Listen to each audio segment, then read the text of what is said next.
Okay, hi everyone. So the piece I'll be describing today is Utagawa Kuniyoshi's archery practice from his rendition of the Tale of Genji.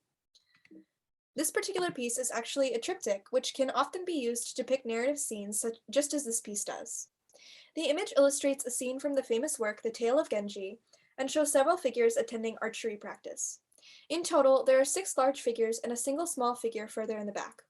On the left side of the image, 4 people dressed in elaborate kimonos made of brocade are shown. There is a woman who is more centered holding a package and bowing to the foremost left male figure. They are partially concealed behind a colorful floral screen with many panels of fabric. Compositionally, this piece is in a first-person perspective and guides the eye using the figures depicted. When viewed as a whole, the eye is guided by the use of negative space and natural flow. The eye is immediately drawn by the negative space of the beige ground in the image's center and finds himself looking at the man on the right. Following his arm, they are guided down to the woman sitting beside him, and then by her gaze to the crouching woman. Further, the viewer is then directed by the crouching woman to look at the man and his attendants. In this way, the onlooker quickly sees all of the figures. This helps the viewer to understand the narrative of the image by guiding the eye throughout. This image also uses the rule of thirds quite well, considering it is a 3-part image. Each piece feels natural as its own picture, and together they form a nice flow and breakup of space. This piece uses a fairly bright color palette with many greens, reds, purples, yellows, and blues. The palette is generally quite natural, save for the pops of red. The colors themselves also draw the eye to the figures and place less emphasis on the background environment, since the bulk of the bright colors and intense patterns fall on the clothing of the individuals in the image. Some other things of note are the lack of accurate depth in this image. It is deliberately flat and graphic, and while it does have a foreground and background, it is unnatural in its depiction of space. The figures are also very stylized and are close to following the lines for eyes and hooks for nose technique, although they have slightly more detail on the facial features. The traditional and intricate clothing of the figures is also highly detailed, with floral brocades and beautiful gradients. The clothing of the right figures is also somewhat less intricate than that of the left. Utagawa Kuniyoshi specialized in ukiyo-e and was a prolific artist in the woodblock printing scene from the Utagawa school. Following this, his work would mostly be woodblock prints. In this particular work, it would be 3 scrolls that make up the triptych, all using woodblock printing techniques that Kuniyoshi was known for. This technique requires using stamps to print an image on a scroll.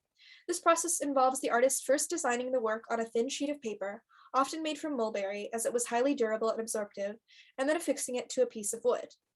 The woodblock is then cut so as to leave the lines of the original image raised, and sumi ink is applied to these raised lines. Paper would then be placed on top of the wood and pressed down upon so that it became imprinted with the inked image. This particular variety of woodblock prints that used several different colors are called nishikie or brocade pictures, as they have so many bright and intricate colors and patterns. For these kinds of multicolored prints, the printing process would have been repeated several times, with each color getting its own respective carved wooden block.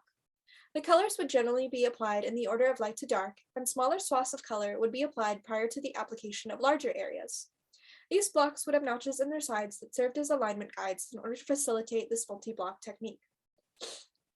As one can see, this was actually a highly collaborative process, and Kuniyoshi, though he was the primary artist for this design, would have likely delegated the aspects of carving and printing to people who specialized in those areas. Some of these specialists employed highly advanced techniques for details, such as the kewari technique, which involves the careful and precise carving of hairlines and hair strands. Another technique that was likely employed in this piece is bokashizuri, which refers to the process of creating gradients. This can be achieved either by wiping the ink with a brush, allowing the pigment to naturally spread, sprinkling water over the pigment to allow it to spread, or scratching the edges of the pigment. In this image by Utagawa Kuniyoshi, he is depicting a scene from the Tale of Genji. As the given moniker archery practice suggests, this scene depicts archery practice. The nobleman is practicing his shot as others watch. In this composition, there are various figures both in the foreground and background. As mentioned, there are 6 large figures and 1 small figure in the back. The standing figure on the right draws back a bowstring and appears to have shot an arrow at the target in the background on the right of the image, near the smaller figure, who appears to be watching the target. Next to the standing man, a woman who appears to be a courtesan or attendant sits and watches. On the left side of the image, 4 people dressed in elaborate kimonos are shown. The woman who is more centered is holding a package and bowing to the foremost left male figure. They are partially concealed behind a colorful floral screen. The intricate patterns and layered kimonos of these figures is immediately indicative of their high status. In early Japanese culture, these sorts of clothes were reserved for noblemen and royals, as they were both expensive and required a high level of expertise to produce. The figure shooting the arrow is some kind of nobleman, possibly Genji himself, as indicated by his elaborate clothing. The figure in the back may be there in order to mark where the arrow lands and judge its distance. It appears that the woman with the package may be offering it to the other group of figures. The foremost figure also appears to be a nobleman, and he is flanked by courtesans. It is possible she could be from a different group than this man's and is offering a gift as a courtesy. Gift giving has a long tradition in Japan, and it would be customary to present a gift with a bow and both outstretched hands to give it to the recipient. The package the woman holds seems to be tied in cloth, which could be a furoshiki, a piece of cloth that could be reused after a gift was unwrapped. This practice shows appreciation and respect. There are no animals in this image, but there are some plants. The trees in the middle ground seem like they could possibly be Japanese pine trees.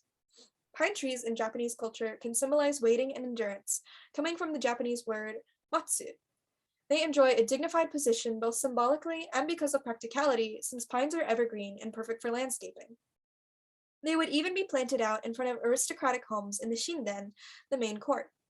They were frequently painted in ukiyo-e artworks during this time period as well, even by contemporaries like Hokusai and Kuniyoshi's fellow Utagawa school member, Hiroshige.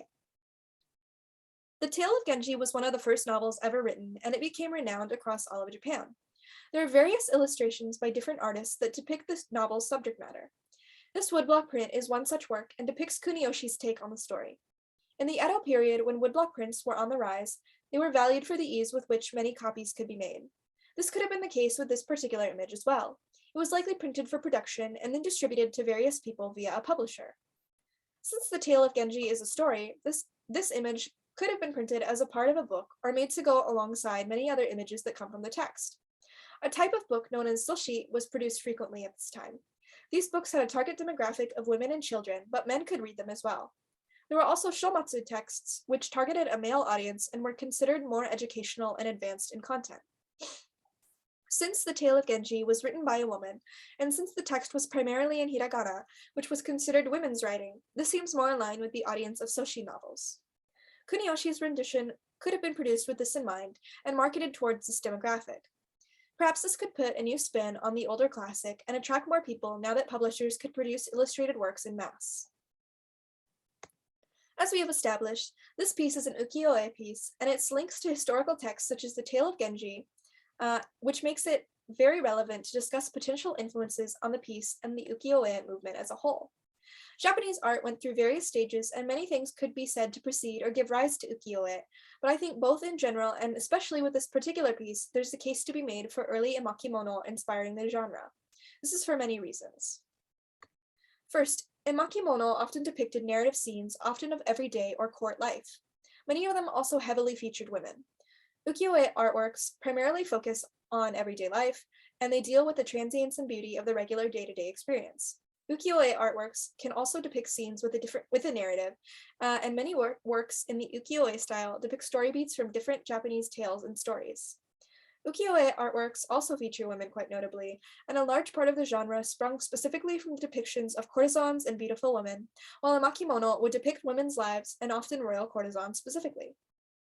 Second, emakimono were very collaborative.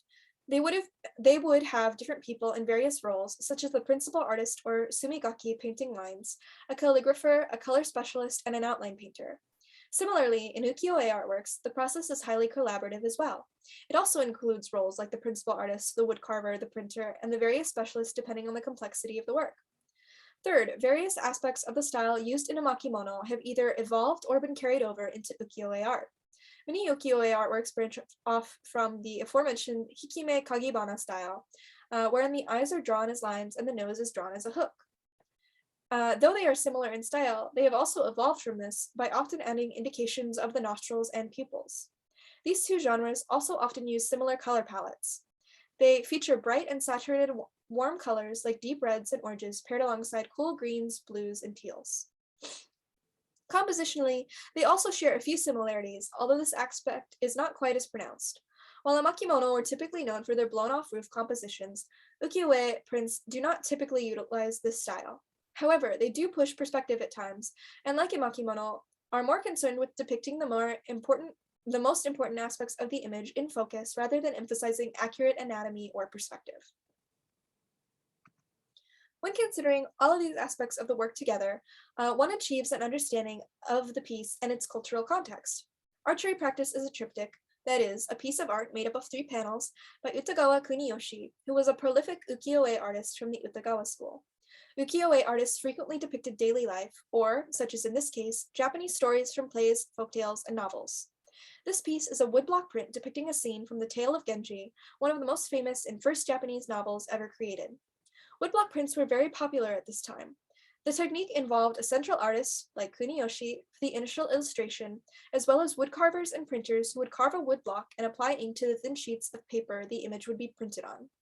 This was a highly collaborative process and allowed for the mass production of images and made art more accessible to the common people. Originating from a scene in the novel, this particular piece depicts several figures attending archery practice. The piece gets its name from the nobleman on the right, who shoots an arrow towards a target in the background of the image as the surrounding courtesans watch. It also depicts various aspects of Japanese culture and history, with the intricate kimonos worn by the courtesans providing a glimpse of the upper crust lifestyle of the time, and the surrounding Japanese pines incorporating natural symbolism and beauty. This piece makes skillful use of negative space, color, and the movement of figures in order to guide the eye throughout. Overall, it is a notable example of Japanese woodblock printing that offers insight into the culture and tradition of the nation. And here's my works cited. And thank you for listening.